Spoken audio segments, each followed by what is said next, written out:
Bonjour, aujourd'hui je vais vous faire une petite vidéo sur Lafarge. Alors on est devant un de ces sièges nationaux de Lafarge. Je vous invite à lire Le Canard enchaîné, comment Lafarge a travaillé avec les djihadistes en Syrie parce que c'est une affaire d'État extrêmement grave. Petit rappel sur le dossier. Mi-juin 2016, Le Monde révèle que l'entreprise Lafarge, le numéro 1 du ciment, du sable, pour continuer d'exploiter une cimenterie en Syrie, n'a pas hésité à payer des groupes armés djihadistes, islamistes, terroristes. Bon. Par la suite, sachez que oui, moi j'avais bataillé au Conseil de Paris pour que Paris arrête ses conventions avec Lafarge pour le sable de Paris-Plage et j'avais fini par gagner. Ensuite, pendant l'entre-deux tours de la présidentielle, c'est les journalistes de Mediapart qui nous avaient révélé que celui qui était responsable de la sécurité à Lafarge en Syrie et qui du coup payait les tractations avec les groupes armés terroristes, eh bien c'était M. Jean-Claude Veillard, directeur sur place de la sécurité pour Lafarge et qui était un ancien candidat Front National au municipal à Paris.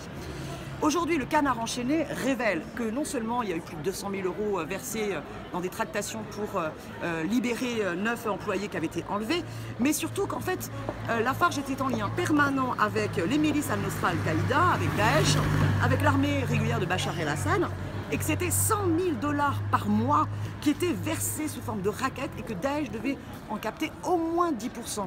Et qu'en plus, comble du cynisme, tout ça a été magouillé dans les chiffres comme des frais de représentation.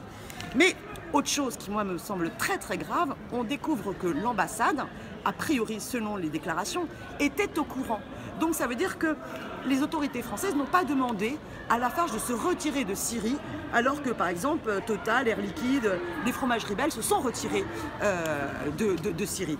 Alors on est face à une affaire d'État. Moi je souhaite savoir où en est l'information judiciaire, puisqu'il y a eu une information judiciaire ouverte par le parquet. Les dirigeants de Lafarge étaient donc au courant et sont responsables d'avoir pactisé avec l'ennemi et donc d'avoir collaboré avec l'ennemi, et donc ce sont des traîtres à la patrie républicaine.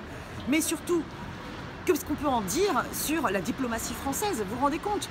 Monsieur Macron nous impose d'inscrire l'état d'urgence dans le droit commun, c'est-à-dire qu'il piétine nos libertés fondamentales soi-disant pour lutter contre les terroristes, et il laisse des entreprises impunément continuer à pactiser avec l'ennemi. C'est extrêmement grave. Et sachez que quelque part, c'est aussi avec votre argent en tant que contribuable. Parce que Lafarge, c'est une entreprise qui touche beaucoup d'argent du CICE. Alors ne croyez pas que c'est pour sauver l'emploi, parce qu'il y a des plans de licenciement énormes, notamment au Havre, avec des luttes très dures, alors qu'il est attesté qu'il n'y a pas de problème économique de l'entreprise Lafarge. Donc Mme Pénicaud ferait bien de se prononcer et de bloquer ces plans de licenciement maquillés en plan de sauvegarde de l'emploi. Mais surtout, voilà, toute la lumière doit être faite sur ce scandale d'État. Lafarge, on n'est pas d'accord.